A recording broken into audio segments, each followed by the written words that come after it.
જય સિયારામ મિત્રો, આપણે આવી ગયા છીએ રાજકોટ રેસકોર્સ મેદાનમાં, જ્યાં પરમ પૂજ્ય વિશ્વવંદની શ્રી મોરારી બાપુના સ્વમુખે રામકથાનું ભવ્યથી અતિ ભવ્ય આયોજન થઈ ગયું છે. આપ જોઈ રહ્યા છો તે બાપુનો વિશાળ જર્મન ડોમ છે, જેની અંદર 2 લાખ માણસો એક સાથે કથા શ્રવણ કરી શકે એવો જર્મન ડોમ છે. આપ જોઈ શકો છો મિત્રો.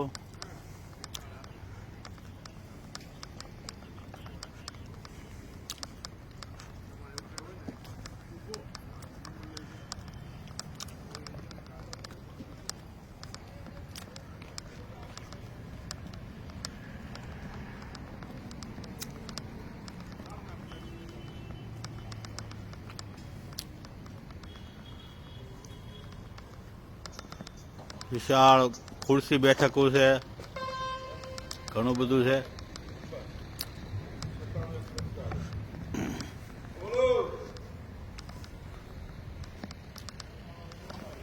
જોઈ શકો છો મિત્રો, ખુરશીઓ છે, ગાડલા પણ નાખેલા છે, સાદી બેઠક છે.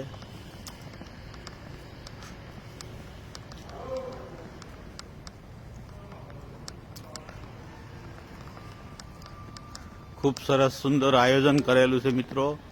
બાજુમાં સામેની બાજુમાં 2 ભોજનાલયના પણ ડોમ છે, આવા જ મોટા, જ્યાં એક બાજુ પુરુષ અને એક બાજુ લેડીઝ સ્ત્રી એમનો જમવાનો વિભાગ અલગ અલગ રાખેલો છે. મોટી LED સ્ક્રીન પણ મૂકેલી છે, જ્યાં લોકોને બાપુ ખુદ દેખાય સામે નજીકમાં.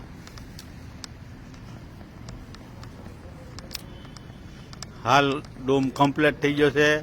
આજે પોથી યાત્રા છે અને બપોર બાદ બાપુ કથાનું શ્રવણ કરાવશે.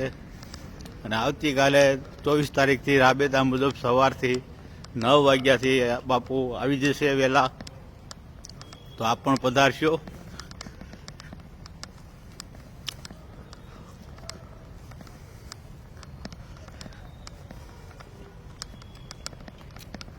બંને સાઈડ ખુરશીઓની પણ બેઠકો છે, વિશાળ સંખ્યામાં ખુરશી ઉતારેલી છે.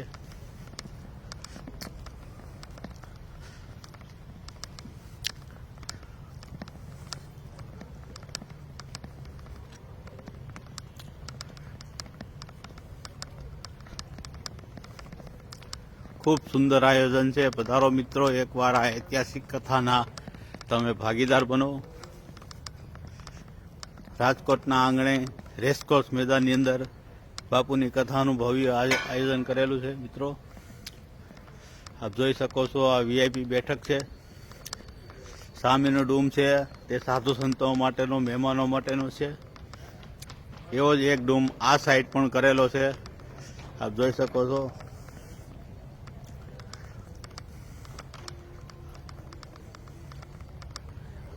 માનસ સદભાવના વૃદ્ધાશ્રમ દ્વારા આયોજિત બાપુની કથાનું આજથી લાઈવ પ્રસારણ હું કરીશ મિત્રો. બાપુ અહીંયા બિરાજશે વ્યાસપીઠ ઉપર. ખૂબ સુંદર આયોજન છે.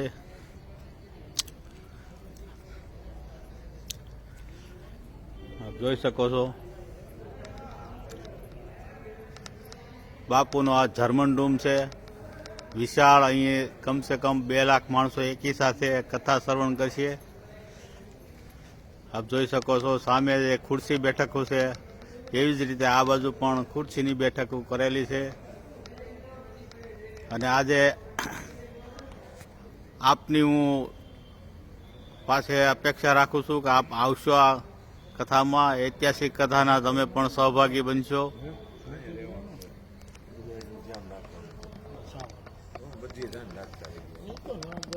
જય સિયારામ મિત્રો. મારી ચેનલને ફોલો ન કરી તો ફોલો કરી લેજો, લાઈક કરજો, શેર કરજો, કોમેન્ટ કરજો, અને જય સિયારામ તો અવશ્ય લખજો કોમેન્ટ બોક્સમાં. જય સિયારામ મિત્રો.